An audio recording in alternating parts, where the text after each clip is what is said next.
واقعہ کربلا تاریخ کا دردناک واقعہ ہے۔ یہ اقتدار کی جنگ نہیں تھی، اقدار کی جنگ تھی۔ دو شخصیتوں کی لڑائی نہیں تھی، دو نظریات کا ٹکراؤ تھا۔ یہ حق اور باطل کا معرکہ تھا۔ یزید ظلم کا استعارہ ہے، حسین ابن علی امن کی علامت ہے۔ یزید جبر کا پتلا ہے، حسین صبر کا پیکر ہے۔ یزید اپنی بدطینت فطرت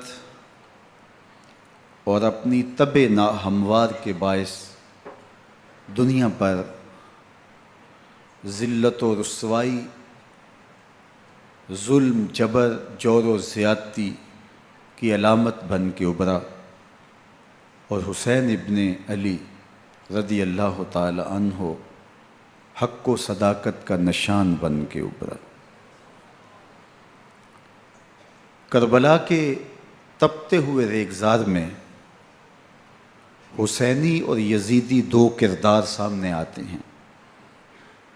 اقبال نے کہا تھا، موسیٰ و فرعون و شبیر و یزید، ایند و قوت از حیات آید پدید، زندہ حق از قوت شبیری است، باطل آخر داغ حسرت میری است، سرخ رو عشق غیور از خون او، شوخی ای مصرع از مضمون او، تا قیامت قطع استبداد کر، موج خون او چمن ایجاد کر۔ یزید بہدل کی بیٹی محسون کا ناپاک بیٹا تھا، اور حسین محمد عربی کی بیٹی فاطمہ کا شہزادہ تھا۔ یزید دمشق کے اطراف میں سرجون اور جریر اختل جیسے اوباشوں کے جرمٹ میں پل کے جوان ہوا۔ حسین کے گھر کا دروازہ مسجد نبوی کے اندر کھلتا تھا۔ یزید نشے میں دھت ہو کر کے نمازیں چھوڑ دیتا تھا۔ حسین کی کربلا کے اندر بھی نماز تہجد قضا نہیں ہوئی۔ یزید ظلم کا دوسرا نام ہے، حسین امن کی علامت ہے۔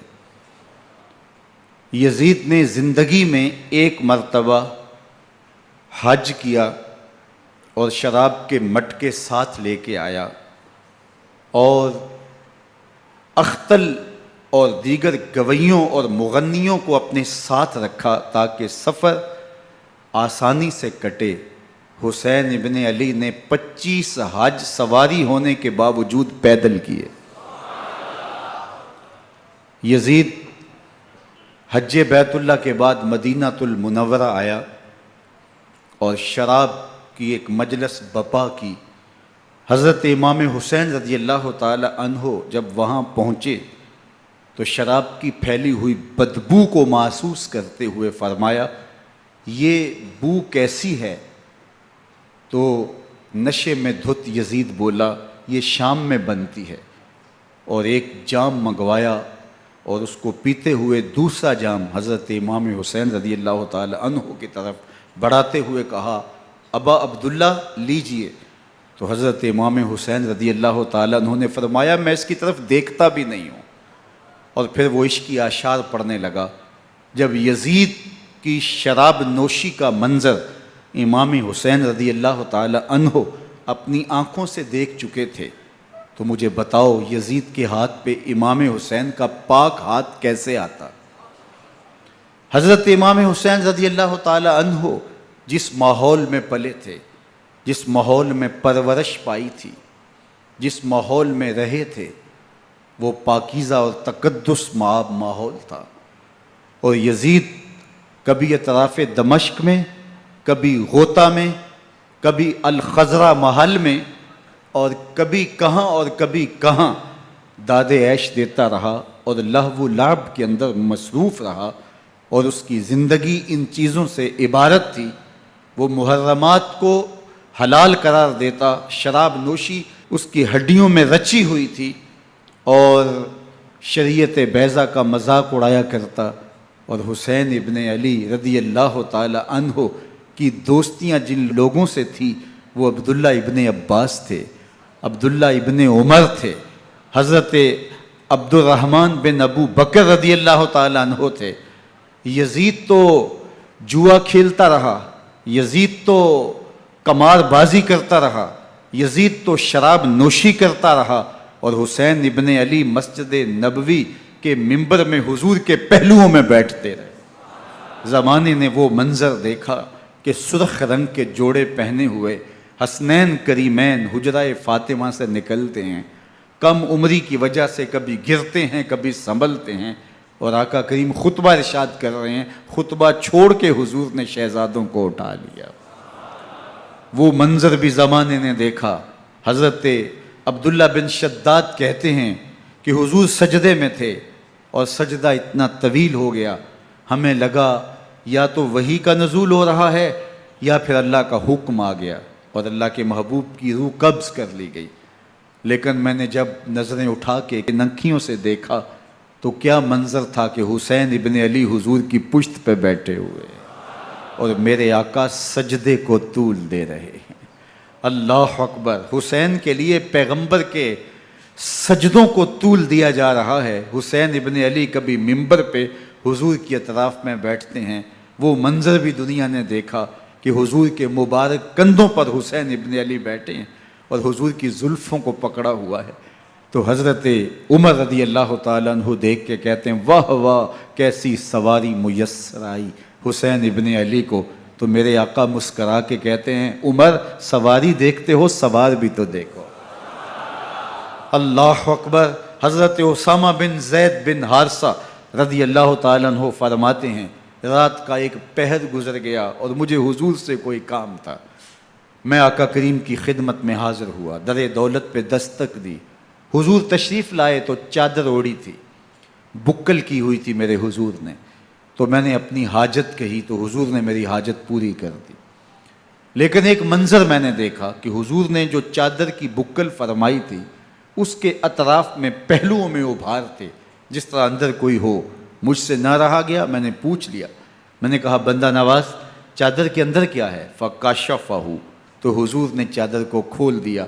فَإِذَا الْحَسَنُ وَالْحُسَيْنُ عَلَىٰ وَرِكَيْهِ، تو کہتے ہیں میں نے اپنی آنکھوں سے دیکھا ایک پہلو سے امام حسین لپٹے ہوئے تھے، ایک پہلو سے امام حسن لپٹے ہوئے تھے۔ فرمایا یہ میرے بیٹے ہیں، یہ میری بیٹی کے بیٹے ہیں، اے اللہ میں ان سے پیار کرتا ہوں، تو بھی ان سے پیار کر، جو ان سے پیار کرے اس سے بھی پیار کر۔ ان کی محبت کا درس دیا، ان کے پیار کا سبق پڑھایا، کہا ان سے پیار کرنے والا میرے سے پیار کرنے والا ہے، ان سے بغض رکھنے والا میرے سے بغض رکھنے والا ہے۔ ان کی تکلیف حضور کو بے چین کر دیتی تھی۔ حضرت سیدہ فاطمہ الزہرا رضی اللہ تعالی عنہ کے گھر کے قریب سے گزرے تو حضرت امام حسین کے رونے کی آواز آ رہی تھی، تو آقا کریم علیہ السلام نے فرمایا کہ فاطمہ حسین کو چپ کرواؤ، الا تعلمی ان بقاءہ یوزینی، تو جانتی نہیں حسین کا رونا مجھے دکھ دیتا ہے۔ حسین ابن علی کو حضور رونے نہیں دیتے تھے، ان کو دکھی نہیں ہونے دیتے تھے، کیونکہ رسول اللہ صلی اللہ علیہ وسلم جانتے تھے کہ یہ کتنے دکھ سہے گا، کتنی تکلیفوں سے گزرے گا اور کتنے مصائب سہے گا۔ زمانے نے وہ گھڑیاں بھی دیکھیں کہ حضرت حذیفہ بن یمان رضی اللہ تعالیٰ عنہ فرماتے ہیں کہ میں حضور کی خدمت میں نماز مغرب کی ادائیگی کے لیے حاضر ہوا، اور میں نے یہ اجازت خاص طور پہ اپنی ماں سے اس شرط پہ لی تھی کہ امی آپ مجھے اجازت دیں، میں حضور کی خدمت میں حاضر ہوتا ہوں، مغرب کی نماز بھی ادا کروں گا اور پھر حضور سے عرض کروں گا حضور میرے لیے اور میری ماں کے لیے بخشش کی دعا کر دیجئے۔ ماں نے اس شرط پہ اجازت دے دی اور میں حضور کی خدمت میں آ گیا، نماز مغرب ادا کی، سلام پھرا تو میرے دل میں آرزو تھی میں حضور سے عرض کروں حضور میرے لیے اور میری ماں کے لیے مغفرت کی بخشش کی دعا کر دیں، لیکن حضور عبادات میں ذکر میں نوافل میں ایسے مشغول ہوئے کہ میں آرزو رکھنے کے باوجود بھی عرض نہ کر سکا۔ خیر نماز عشاء کا وقت ہوا، اذان پکاری گئی، حضور مصلی پہ آئے، نماز پڑھی، سلام پھرا، تو میرے دل میں پھر خیال آیا کہ ماں سے ایک نماز کی چھٹی لی تھی، نمازیں بھی 2 ہو گئیں، ماں نے جاتے پوچھنا ہے حضور سے میرے لیے اور اپنے لیے مغفرت کی، بخشش کی دعا کروائی تھی، تو کیا جواب دوں گا؟ اور حضور اٹھے اور کاشانہ اقدس کی طرف چل دیے۔ اب میرے دل میں یہ خیال رہ کے آ رہا تھا کہ ماں کو کیا جواب دوں گا، میں تو حضور سے بخشش و مغفرت کی دعا کروا ہی نہیں سکا۔ جب حضور چل پڑے تو غیر ارادی طور پہ میں بھی حضور کے پیچھے چل پڑا۔ چلنے میں تھوڑی سی رفتار تیز ہو گئی، جس سے قدموں کی آہٹ پیدا ہوئی، تو جب آواز پیدا ہوئی تو حضور نے رخ پھیرے بغیر فرمایا من ھذا، میرے پیچھے پیچھے کون آ رہا ہے؟ پھر خود ہی کہا حذیفہ تو نہیں؟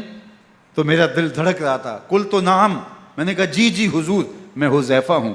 فرمایا ما حاجتک غفر اللہ لک ولامک، کیا کام ہے؟ اللہ تجھے بھی بخش دے، تیری ماں کو بھی بخش دے۔ اب جو کام تھا وہ جنبش لب سے پہلے ہی ہو گیا، یہاں تو لفظوں کا سہارا بھی نہیں لینا پڑتا، وہ بند لبوں کی بولیاں بھی سنتے ہیں۔ اقبال بولا ہے فروغت صبح آثار و دہور، چشم تو بی نندائے ما فی الصدور، تیری نظر تو سینوں کے چھپے راز بھی دیکھتی۔ تو کہا ما حاجتوں کا غفر اللہ لک ولامک، اللہ تجھے بخش دے، تیری ماں کی بھی مغفرت کر دے، کیا کام ہے؟ اب جو کام تھا وہ تو ہو گیا۔ تو میرے حضور نے ارشاد فرمایا حذیفہ سنو، ابھی ایک فرشتہ آیا ہے جو اس سے قبل دھرتی پر پہلے کبھی نہیں آیا، آج پہلی مرتبہ اللہ سے اجازت لے کے 2 کام کرنے آیا ہے، ایک تو مجھے سلام کرنے آیا ہے اور دوسرا خوشخبری دینے آیا ہے کہ آپ کی بیٹی فاطمہ جنتی عورتوں کی سردار ہے اور حسن اور حسین جنتی جوانوں کے سردار۔ ایک طرف یزید ناپاک میسون کا پلیت بیٹا، اور ایک طرف محمد عربی کا نواسا، فاطمہ کے دودھ کا اثر، علی المرتضیٰ کے خون کی تاثیر، رسول اللہ صلی اللہ علیہ وسلم کے کندھوں پہ بیٹھنے والا۔ ایک دن حضور نے امام حسین رضی اللہ تعالیٰ عنہ کے ہاتھ پکڑ لیے اور ان کے پاؤں اپنے پاؤں پہ رکھے اور پھر فرمایا بیٹے آگے بڑھو، اور ان کے پاؤں حضور کی پنڈلیوں پہ آئے، پھر کہا بیٹے اور آگے بڑھو، حتیٰ کہ ان کے پاؤں حضور کی رانوں پہ آئے، پھر فرمایا بیٹا اور آگے بڑھو، تو ان کے پاؤں حضور کے مبارک بطن اقدس پہ آئے، پھر بازوؤں کو کھینچ کے اپنے قریب کیا اور حسین ابن علی کے منہ میں اپنی زبان رکھ دی، اور وہ اس طرح چوس رہے تھے جس طرح کھجور چوسی جاتی ہے۔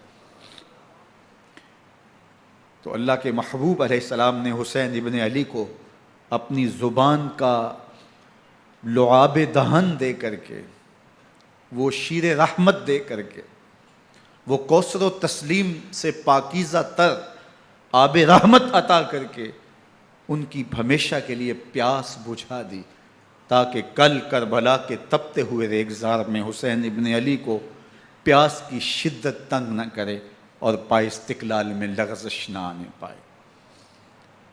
ان نازوں سے پالے ہوئے حسین کو، ان محبتوں سے پالے ہوئے حسین ابن علی کو امتحان بھی اتنے بڑے درپیش تھے۔ یاری تیری سونا پر ازمیشاں تیریاں اگ، سونا پرکھیا جامدہ ہے نال اگاں دے لگ۔ جتنا بڑا شخص ہوتا ہے اتنی آزمائشیں بھی بڑی ہوتی ہیں۔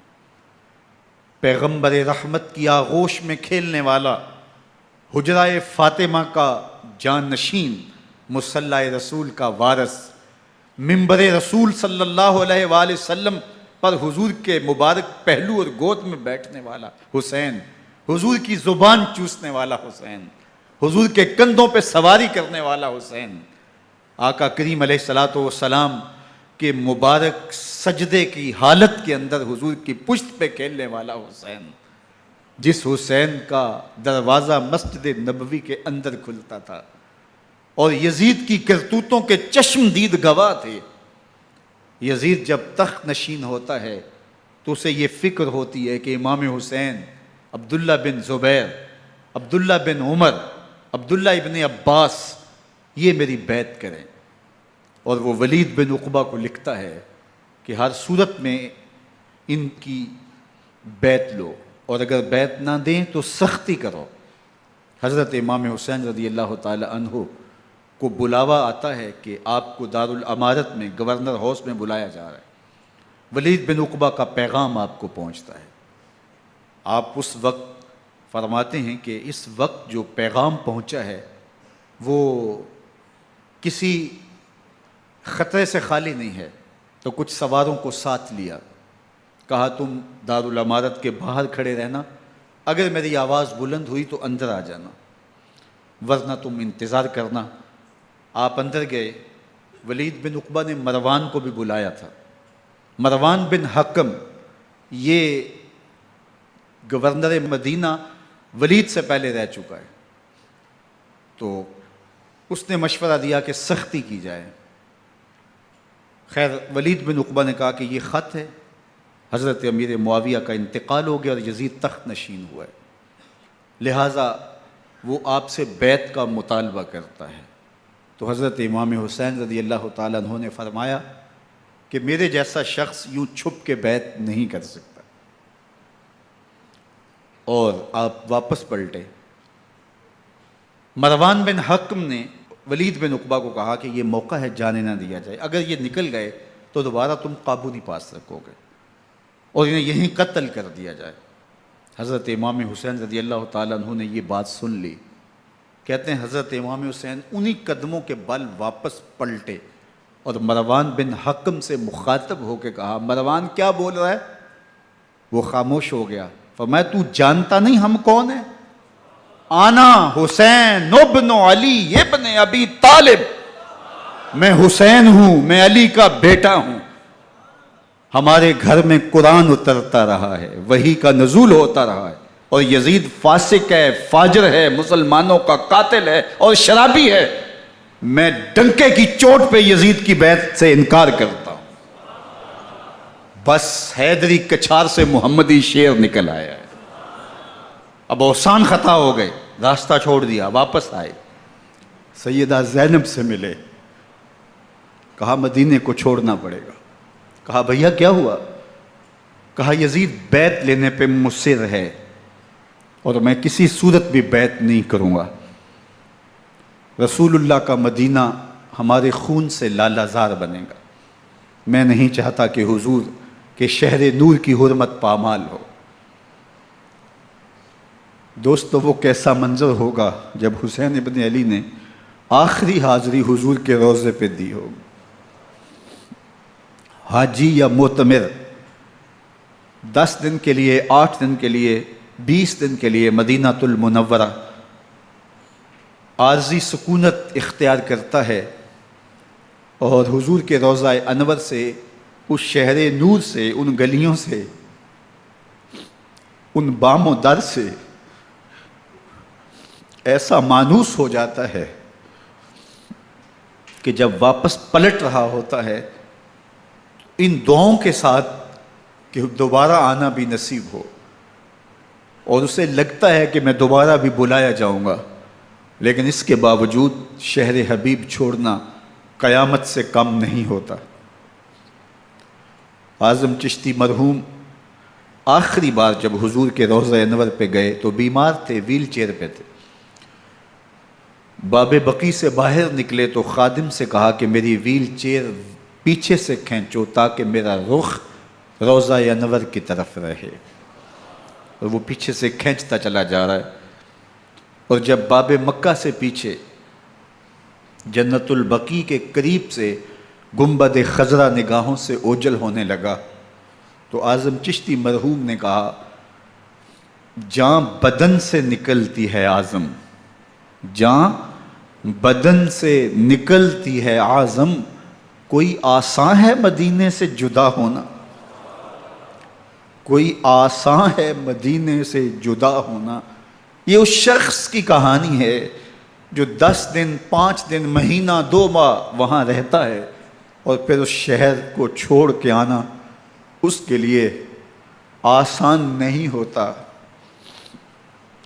اور مجھے بتاؤ کہ حسین جو پیدا مدینے میں ہوا، جس کے گھر کا دروازہ مسجد نبوی کے اندر کھلتا تھا، جو مسجد نبوی کے اندر پرورش پا کے جوان ہوتا ہے اور مدینے کی گلیوں میں کھیلتا رہا، اس حسین ابن علی کے لیے مدینہ چھوڑنا، اور پھر وہ اس بات کا علم اور شعور رکھتے تھے کہ یہ آخری بار حضور کے در پہ حاضری ہے، دوبارہ اس شہر نور میں نہیں آ سکوں گا، تو کیا قیامت ہوگی اور کیا منظر ہوگا۔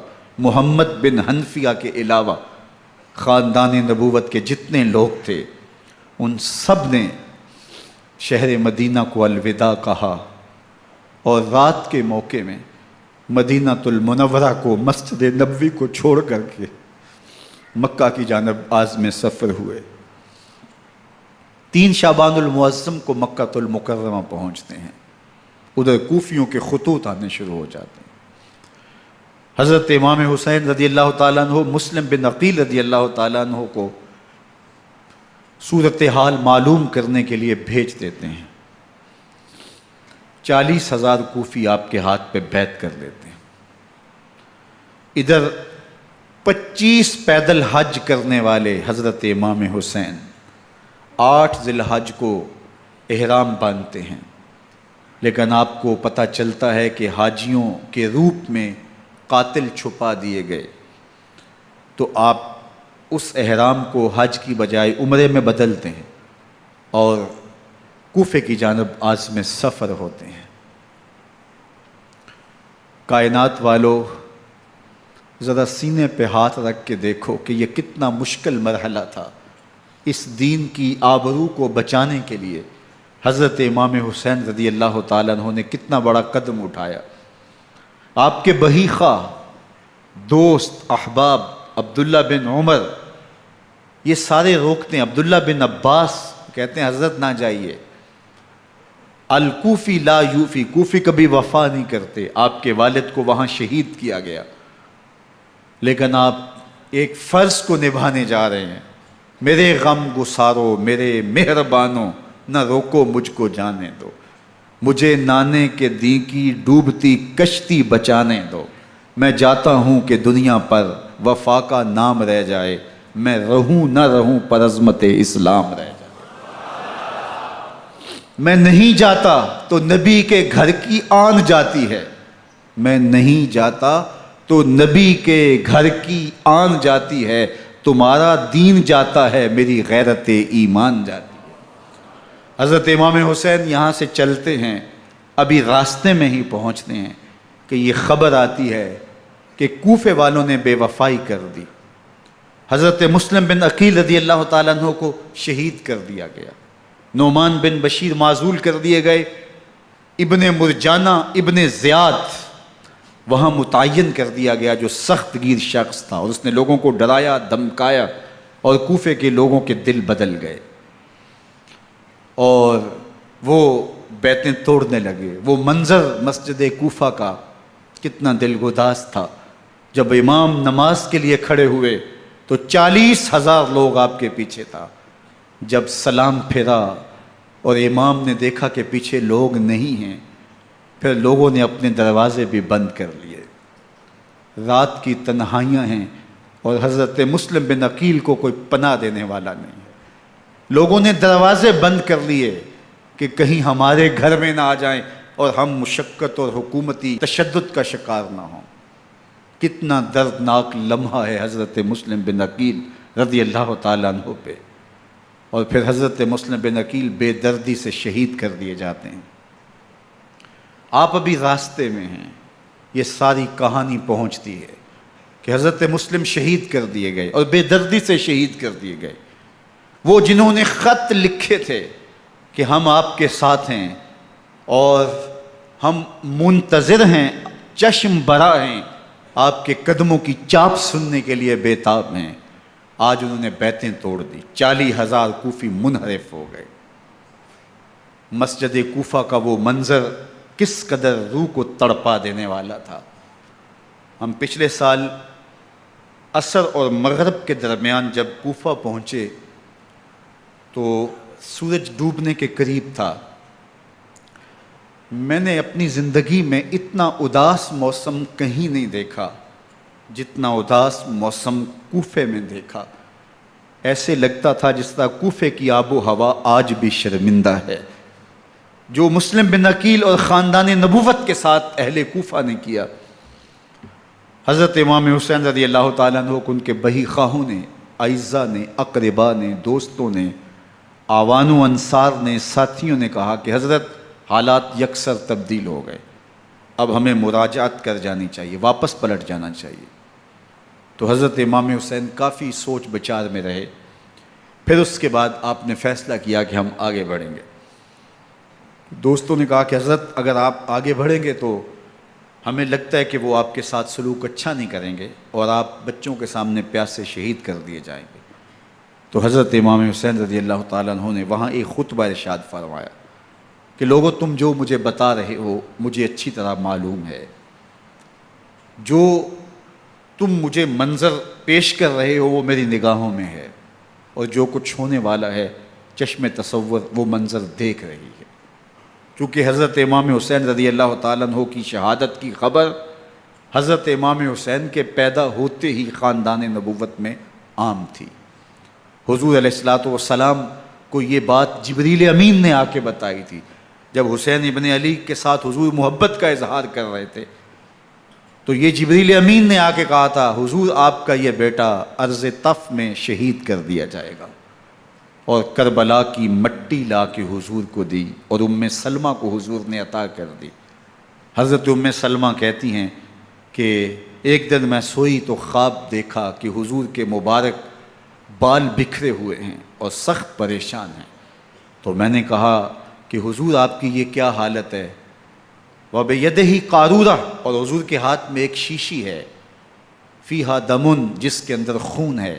تو میں نے کہا حضور یہ کیا؟ فرمایا میں قتل گاہ حسین سے آ رہا ہوں اور یہ حسین ابن علی کا خون ہے۔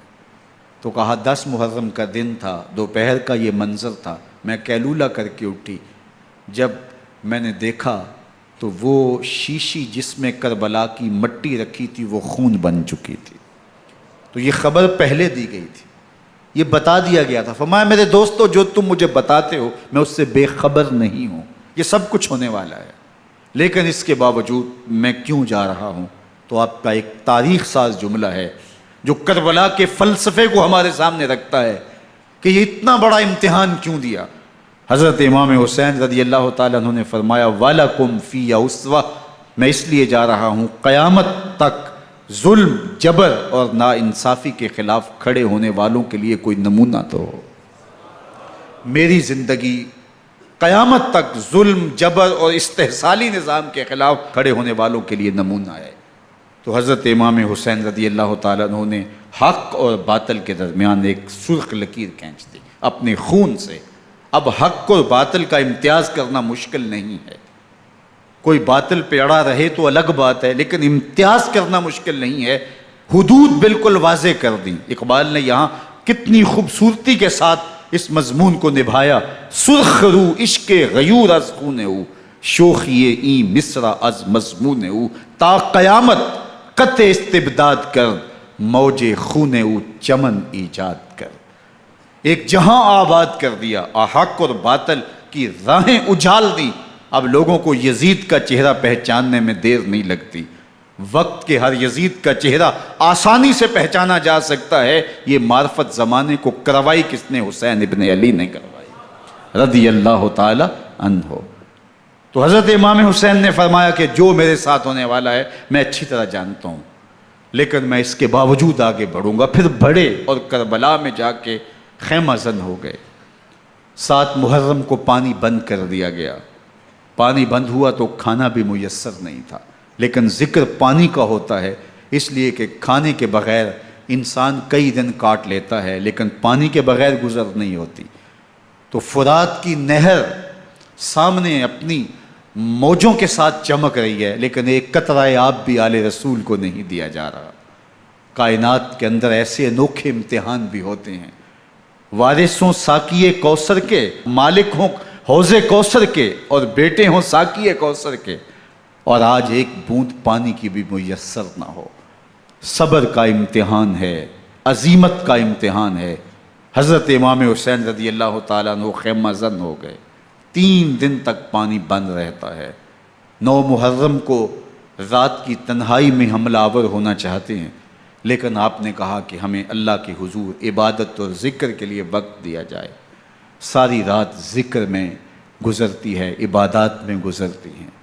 رات کے اندھیرے میں آپ چراغ بجھا دیتے ہیں۔ آوان و انصار کو کہتے ہیں کہ ان کی دشمنی میرے ساتھ ہے، انہیں میرا خون چاہیے، اگر تم رات کی تاریکی میں نکل جاؤ تو میں تم سے کوئی مواخذہ نہیں کروں گا، اور یہ بھی تمہارا پیچھا نہیں کریں گے، اس لیے کہ ان کا مطلوب تم نہیں ہو، ان کا مطلوب میں ہوں۔ جب چراغ جلایا تو کوئی بھی نہیں گیا۔ مسلم بن اوسجہ کھڑے ہو کے کہتے ہیں حضرت اگر ہمارے بدن کو 70 بار کاٹا جائے اور جلایا جائے اور ہواؤں میں اڑا دیا جائے پھر بھی آپ کا ساتھ نہیں چھوڑیں گے۔ 70 سال کے بوڑھے ہیں حبیب بن مظاہر، کہتے ہیں حضرت آپ کو چھوڑ کے جائیں کہاں، آپ کو چھوڑ کے جائیں کہاں، کوئی ساتھ چھوڑنے کے لیے تیار نہیں ہے، پیاس ہے، سخت گرمی ہے، کربلا کا ماحول ہے، 72 افراد اور خاندان کی خواتین میدان کربلا میں خیمہ زن ہیں، دوسری طرف لشکر اعداء اشقیا 22,000 کی تعداد میں مقابلے میں، ایک روایت 30,000 کی ہے۔ ان صرف 72 پیاسے لوگوں کے لیے اتنے لوگوں کو جمع کرنے کا مقصد خوف زدہ کرنا تھا۔ شرط ہے کہ یزید کی بیعت کر لیں، محاصرے توڑ دیں گے، پانی دستیاب ہوگا، اعزاز و اکرام سے نوازا جائے گا، خزانوں کے منہ کھول دیے جائیں گے۔ لیکن حسین ابن علی کہتے تھے سب کچھ لٹ جائے گا، باطل کے ہاتھ پہ ہاتھ نہیں رکھوں گا۔ اللہ اکبر۔ اب صبح طلوع ہوتی ہے، عاشور کا دن چڑھتا ہے، سورج اپنی پوری تمازت کے ساتھ گرمی برسا رہا ہے۔ آج خاندان نبوت کا امتحان زمانے نے دیکھنا ہے۔ رسول اللہ کا لعاب چوسنے والا اس کے صبر کا آج امتحان ہے، حضور کے کندھوں پہ کھیلنے والے حسین کا آج امتحان ہے۔ اللہ اکبر۔ حسین ابن علی تمام حجت کرتے ہیں میں نے تمہارا کچھ نہیں بگاڑا، میں نے کسی کا خون نہیں کیا، میں نے کوئی زیادتی نہیں کی، تم کیوں میرے قتل کے در پہ ہو؟ تم جانتے نہیں میں کون ہوں؟ میں تمہارے نبی کا نواسا ہوں، رسول اللہ صلی اللہ علیہ وآلہ وسلم کے کندھوں پہ کھیلتا رہا ہوں، حضور کا لعاب چوستا رہا ہوں، اور میں بوسہ گاہ رسول صلی اللہ علیہ وآلہ وسلم ہوں۔ لیکن ان اشقیاء کے دل پر کوئی چیز اثر انداز نہیں ہوتی۔ ایک ہور ہے، اللہ اس کے دل میں نرمی ڈالتا ہے۔ پہلے تو امام حسین کو گھیر کے لے کر کے آتا ہے، لیکن بعد میں وہ قافلہ یزید سے قافلہ حسین کی طرف آ جاتا ہے۔ امام حسین فرماتے ہیں تو دنیا میں بھی ہور ہے، آخرت میں بھی ہور ہے، آزادی مل جاتی ہے۔ باقی 22,000 کا لشکر جرار امام حسین کے قتل کے در پہ ہے۔ پھر تاریخ نے خاندان نبوت کا وہ انوکھا امتحان دیکھا۔ حضرت امام حسین کے بچے بالخصوص خواتین پیاس کی شدت میں حلق خشک ہیں۔ حضرت سکینہ تڑپ کے اپنے باپ سے کہتی ہیں کہ مجھے 6 ماہ کے علی اصغر کی پیاس نہیں دیکھی جا رہی۔ بچے کو ہاتھوں پہ اٹھاتے ہیں اور نہر فرات کے کنارے پہنچ کے فرماتے ہیں اشقیاء سے مخاطب ہو کے تمہارا معاملہ میرے ساتھ ہے، اس 6 ماہ کے بچے نے تمہارا کچھ نہیں بگاڑا، اور چلو بھر کے اس کا حلق سیراب کرنا چاہتے ہیں۔ ایک 2 شاخہ تیر آتا ہے جو حضرت علی اصغر کے گلے کو چیر دیتا ہے۔ راوی لکھتے ہیں کہ وہ عام تیر نہیں تھا، جانوروں کو شکار کرنے کے لیے جو بڑے تیر ہوتے ہیں وہ 2 شاخہ تیر تھا، وہ گردن کو کاٹ دیتا ہے، خون بہنے لگتا ہے، گردن لٹک جاتی ہے۔ حضرت امام حسین وہ بہتا ہوا خون اپنے چلو میں لیتے ہیں اور آسمان کی طرف اچھال کے کہتے ہیں مالک حسین کی یہ قربانی بھی قبول فرما۔ یہ تماشا لب بام نہیں ہے، بچہ بیمار ہو ڈاکٹر جواب دے دیں، ماں باپ کے ہاتھ پھول جاتے ہیں، زندگی کی سانسیں ابھی چل رہی ہوتی ہیں، لیکن ڈاکٹر کہے کہ یہ میرے بس کا روگ نہیں ہے، کہیں اور لے جاؤ، تو زندگی کا لف و نشر غیر مرتب ہو جاتا ہے۔ میں سلام پیش نہ کروں حسین ابن علی کو، 6 ماہ کا علی اصغر ہاتھوں میں دم توڑتا ہے، گردن لٹک جاتی ہے، خون بہہ رہا ہے، اب خیموں کی طرف بڑھ رہے ہیں، لیکن زبان پہ شکایت نہیں ہے، کہتے ہیں مالک حسین کی یہ قربانی قبول کر لے۔ اب خیموں کی طرف آنا، شہر بانوں ام رباب سیدہ زینب حضرت سکینہ سلام اللہ علیہا کا سامنا کوئی آسان کام نہیں تھا، لیکن حسین ابن علی آتے ہیں، شہزادے کو یہاں خیموں کے قریب رکھ کے کہتے ہیں کہ یہ حوض کوثر سے سیراب ہو گیا ہے۔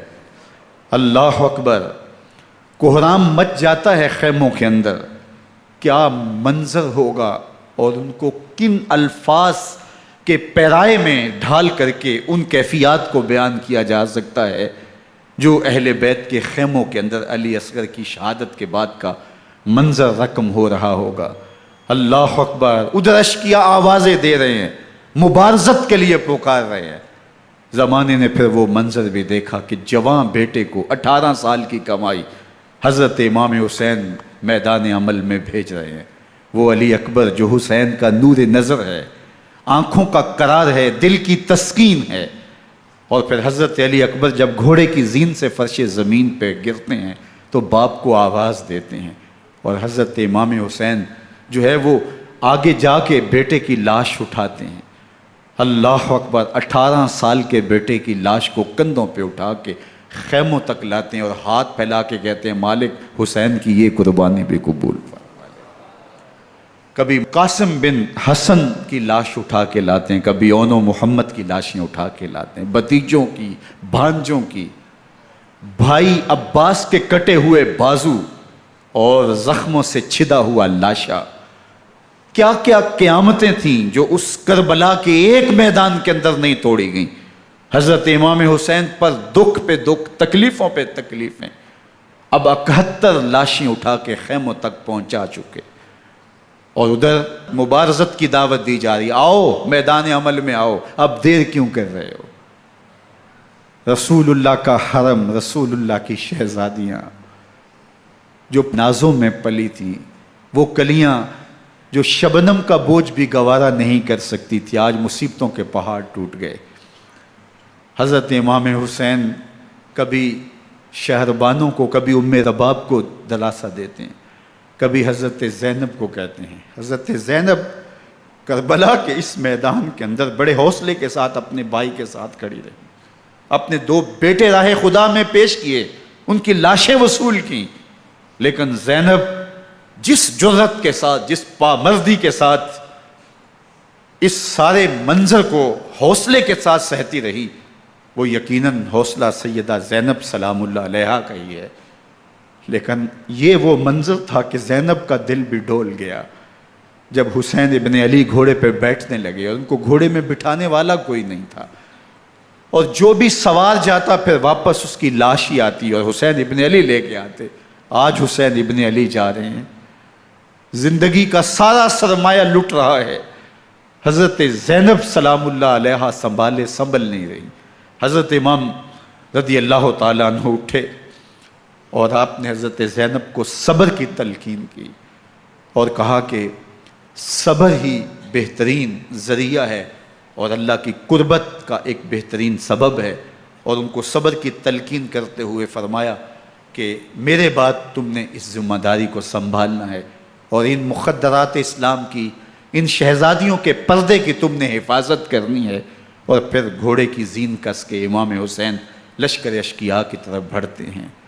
اب خیموں سے سسکیوں کی آواز آ رہی ہے، ان کا سردار، ان کا تاجدار آج سب کو چھوڑ کے کربلا کے میدان کی طرف بڑھ رہا ہے۔ جرم کیا کیا، قصور کیا کیا، اس نے کیا زیادتی کی کہ آج نیزوں اور انیوں کے مقابلے میں 22,000 کا لشکر حضرت امام حسین پہ ٹوٹ پڑتا ہے۔ آپ پھر اتمام حجت کرتے ہیں، میں نے کسی کو قتل نہیں کیا، خون ناحق نہیں بہایا، میرے خون کے درپے کیوں ہو، اپنی آخرت کیوں برباد کرتے ہو، تم جانتے نہیں میں کون ہوں، میں تمہارے نبی کا نواسا ہوں۔ لیکن ابن زیاد کہتا ہے مقابلے میں آؤ۔ پھر حضرت امام حسین رضی اللہ تعالیٰ عنہ مقابلے میں آتے ہیں، اور جب گھوڑے کو ایڑ لگا کے دشمن اشقیاء پہ ٹوٹتے ہیں تو پھر ایسا منظر ہوتا ہے کہ وہ بھیڑ بکریوں کی طرح آگے بھاگتے ہیں۔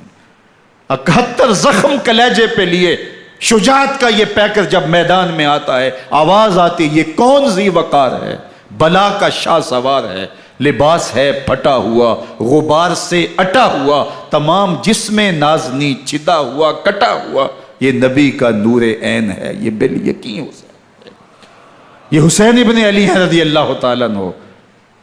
پھر چاند بادلوں میں گھر جاتا ہے، شامی غنڈے تیر برساتے ہیں، تلواروں سے آپ کے بدن پر ضربیں لگاتے ہیں اور نیزوں سے آپ کے بدن کو پرو دیتے ہیں۔ جب آپ کا پیراہن بعد میں اتارا گیا تو آپ کے پیراہن میں 122 سوراخ تیروں کے تھے، 33 زخم تلواروں کے اور 34 گھاؤ نیزوں کے تھے۔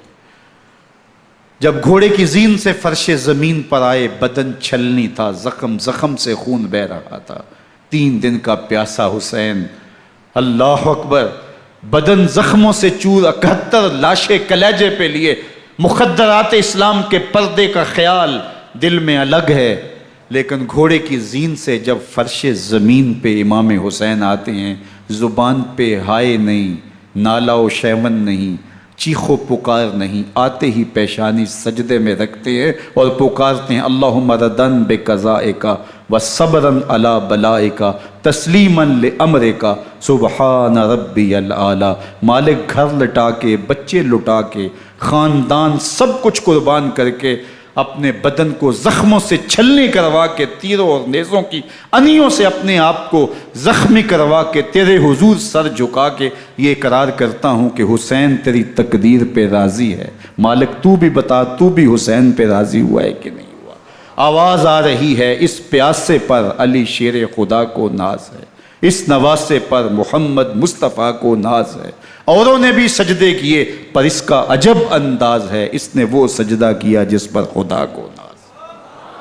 حسین ابن علی رضی اللہ تعالیٰ عنہ کا سر انور دستے قاتل نے تب کاٹا جب وہ سجدے میں جھکا ہوا تھا۔ یزید نے کہا میں بیعت لوں گا، امام حسین نے کہا کبھی بھی نہیں دوں گا، یہ سر کٹ سکتا ہے جھک نہیں سکتا۔ سر کاٹ کے نیزے کی نوک پہ چڑھا دیا گیا اور یہ اس بات کا اعلان تھا کہ ہم جیت گئے اور حسینی ہار گئے، اور لشکر یزید میں غوغا مچ گیا، نقارے بجنے لگے کہ ہم جیت گئے، دیکھو امام حسین شہید کر دیے گئے، اور سر کاٹ کے نیزے کی نوک پہ چڑھایا گیا۔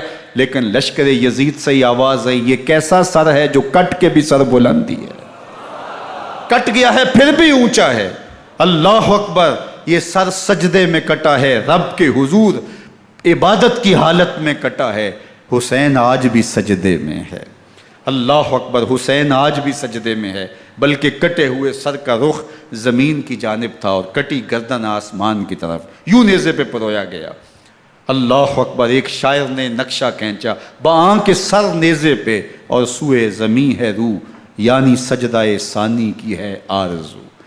رکعت کے 2 سجدے ہوتے ہیں، ابھی ایک سجدہ ہوا تھا کہ دست قاتل نے سر کاٹ دیا، کہا حسین کی پیشانی میں دوسرے سجدے کی تمنا مچل رہی ہے۔ یہ تھا حسین ابن علی کا سجدہ، ساری زندگی رب کے حضور سجدہ قضا نہیں ہونے دیا۔ آج پانی نہیں ہے، اللہ اکبر، آج تیمم کر لیتے ہیں، آج اپنے خون کو اوڑھ کر کے حسین نے اپنی پیشانی اپنے مالک کے حضور جھکا کر کے عظیمت کی وہ انوکھی داستان رقم کر دی کہ صدیاں گزرنے کے باوجود بھی ان کی یادوں کے چراغ روشن ہیں۔ جب حضرت امام حسین اور دوسرے اعیان و انصار کو شہید کر دیا گیا تو ان کے سر نیزوں کی نوک پہ چڑھا دیے گئے، حضرت امام حسین کا کٹا ہوا سر اور باقی 71 افراد کے کٹے ہوئے سر نیزوں کی نوک پہ، اور 10 سواروں کو ابن سعد نے کہا کہ ان کو رون دو، اور گھوڑوں کی ٹاپوں تلے حضرت امام حسین رضی اللہ تعالیٰ عنہ اور ان کے آوان و انصار کو جو ہے وہ روندا گیا، حتیٰ کہ ان کی استخوان مبارک، ان کی ہڈیاں بھی چور چور ہو گئیں۔ روننے سے قبل ان کا لباس اتار لیا، ان کے کپڑے اتار لیے گئے، اللہ اکبر، کیسی دردناک گھڑیاں تھیں۔ یزید کا صرف یہی بد کرداری کا مرحلہ نہیں تھا، اس کربلا کے صحرا کے اندر یزید نے جس طرح امام حسین رضی اللہ تعالیٰ عنہ کو شہید کیا اور حضرت امام حسین کے خاندان کو شہید کیا، جب مدینہ المنورہ پر یزید نے مسلم بن عقبہ کو مقرر کیا، جس کو بزرگوں نے مصرب بن عقبہ کہا ہے، تو اس کو کہا 3 دن تک مدینے کا حرم تمہارے لیے حلال ہوگا، جو چاہو تم کرنا، اور شامی فوجوں کو اجازت ہوگی۔ تو وہاں بھی انہوں نے 10,000 تابعین اور 700 صحابہ کو شہید کیا۔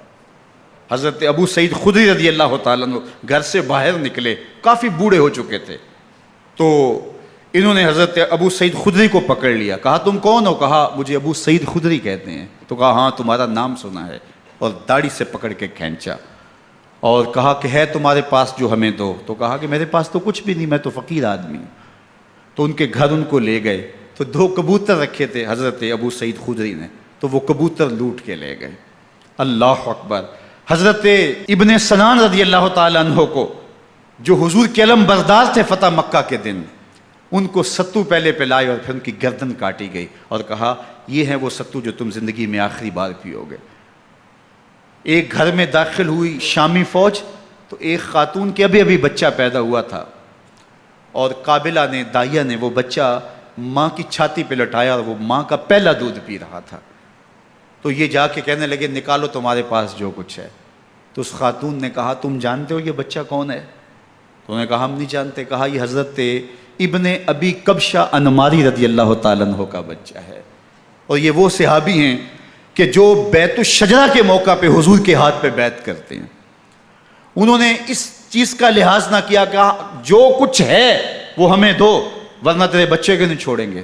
تو ماں بچے سے مخاطب ہو کے کہتی ہے، ابھی بچہ پیدا ہوا ہے اور ماں سے پہلا دودھ پی رہا ہے، کہ بیٹے اگر میرے پاس کچھ ہوتا، وہ قیمتی سے قیمتی چیز بھی ہوتی، تیری جان کے لیے قربان کرتی، لیکن اس وقت میرے پاس کچھ ہے نہیں۔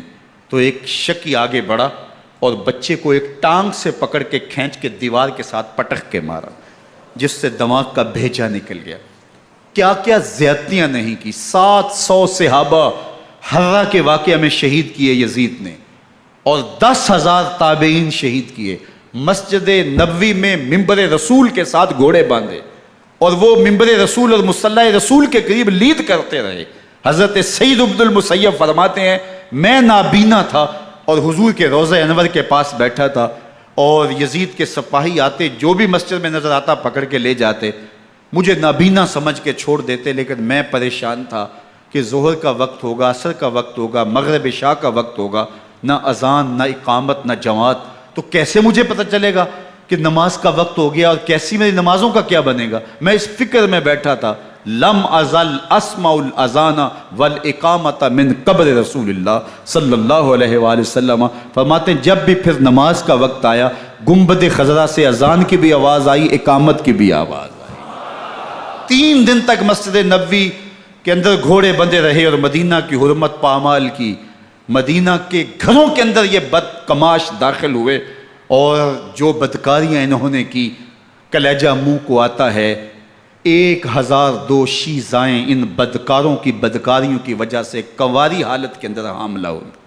3 دن تک مدینے کا حرم انہوں نے پامال کیا، اور پھر مکہ المکرمہ میں کعبہ اللہ پر گولے برسائے، اور کعبہ کا غلاف جل گیا۔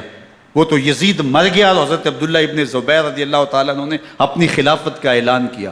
یزید کے یہ کرتوت تھے، ادھر اہل مدینہ کو ستایا، ادھر اہل مکہ کو ستایا، اور رسول اللہ صلی اللہ علیہ وسلم کے خانوادے کی بے حرمتی اور توہین کی۔ نہ صرف انہیں قتل کیا گیا، ان کی لاشوں پہ گھوڑے دوڑائے۔ ابن سعد اور شمر جو ہے وہ خیموں میں داخل ہوا، اور مخدرات اسلام کی چادریں چھیننے کی کوشش کی۔ حضرت زینب سلام اللہ علیہ نے مخاطب ہو کے کہا ہمارے چہرے کے رکھوالے چلے گئے ہیں، ظالم تو خیال نہیں کرتا ہم رسول اللہ کی بیٹیاں ہیں۔ حضرت شہربانو، حضرت زین العابدین اور حضرت زینب سلام اللہ علیہ، ان تینوں کو ایک اونٹ پہ باندھا گیا، اور باقی اونٹوں پہ باقی سادات کو، حضور کی شہزادیوں کو باندھا گیا، رسیوں میں جکڑا گیا، اور اونٹوں پہ باندھ کر کے کوفے کی جانب آگے آگے شہیدوں کے سر چل رہے ہیں، اور پیچھے یہ قافلہ چل رہا ہے۔ اور جب یہ قافلہ وہاں سے گزرا جہاں لاشیں پڑی تھیں، امام زین العابدین 14 سال کے تھے اور بیمار تھے، اور ان کا حوصلہ نہ ہوا، وہاں غشی ان کے اوپر آنے لگی، اور وہ منظر ابن کثیر نے، باقی لوگوں سب نے لکھا ہے کہ پھر جب ان کی یہ حالت ہوئی تو پھر سیدہ زینب سلام اللہ علیہ، جنہوں نے ابھی تک بڑے حوصلے کے ساتھ ساری مشکلات کا مقابلہ کیا تھا، اب ان کے بندھن ٹوٹ گئے اور آنکھوں سے آنسو بہنے لگے، اور سیدہ زینب نے امام حسین رضی اللہ تعالیٰ عنہ کی لاش پہ کھڑے ہو کے، اور وہ روندی ہوئی لاش، ٹوٹی ہوئی ہڈیاں، اور وہ برینا بدن، کٹا ہوا سر نیزے کی نوک پہ، اور لاش یہ پڑی ہے، تو حضرت سیدہ زینب نے مدینے کی طرف منہ کر کے جو ہے وہ حضور سے فریاد کی، یا محمد آہو، یا محمد آہو، ھذا حسین بالآراء مزمل بالدماء، یا محمد آہو بناتوں کا سبایا۔ یا رسول اللہ، اے پیارے آقا، یا جد آہو، اے ہمارے نانا محترم، یہ دیکھیے آپ کا حسین پڑا ہوا ہے، بدن سے کپڑے اتار لیے گئے، خاک ہوائیں اڑا رہی ہیں، اور اس کے اوپر چادر جو ہے وہ مٹی کی پڑ گئی ہے۔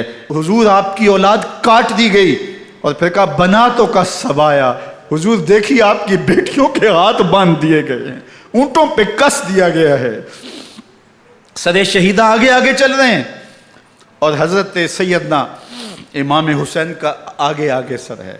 راستے کے اندر ایک جگہ آئی، رات گزری اور ان کو اتارا گیا۔ رات کا موقع تھا، ایک خاتون آئی اور اس نے کوئی کھانا پیش کیا ان کو، اور کہا کہ میں کسی زمانے میں حضرت سیدہ فاطمہ زہرا کی نوکری کیا کرتی تھی، ان کی لونڈی تھی، ان کی کنیز تھی، اور آج مجھے پتہ چلا کہ آپ لوگ گزر رہے ہیں، تو میں نے کہا کہ میں اپنی مخدومہ کے خاندان کی خدمت کروں۔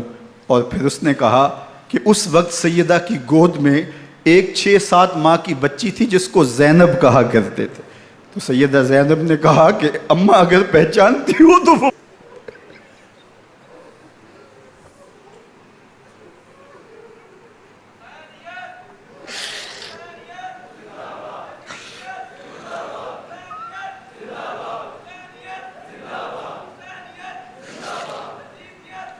یہ تاراج اور لٹا ہوا کارواں پھر وہاں سے کوفے میں کیسے پہنچا، اور کوفے کے اندر سیدہ زینب سلام اللہ علیہا نے وہ یزید کے دربار میں، ابن زیاد کے دربار میں وہ جرأت آمیز جو باتیں کہیں، اللہ اکبر، زینب کی زبان میں علی کی خطابت بول رہی تھی، اور پھر دشمن اور دوست سارے رونے لگے، اور وہ کیا دل گداز منظر تھے۔ اور پھر یہ سروں کا قافلہ اور سادات کرام کا مشکیں کسی ہوئی ہیں اور اونٹوں پہ باندھے ہوئے، ان کو وہاں سے پھر قادسیہ اور قادسیہ سے پھر دمشق یزید کے دربار میں پہنچایا گیا، اور وہاں سے یہ لٹے ہوئے خانمہ برباد تاراج لوگ مدینہ المنورہ میں کیسے پہنچے، اور اہل مدینہ نے کیسے استقبال کیا، اور وہ منظر کتنا دلگداز تھا جب اہل مدینہ زینب سے پوچھتے تھے زینب حسین کہاں ہے؟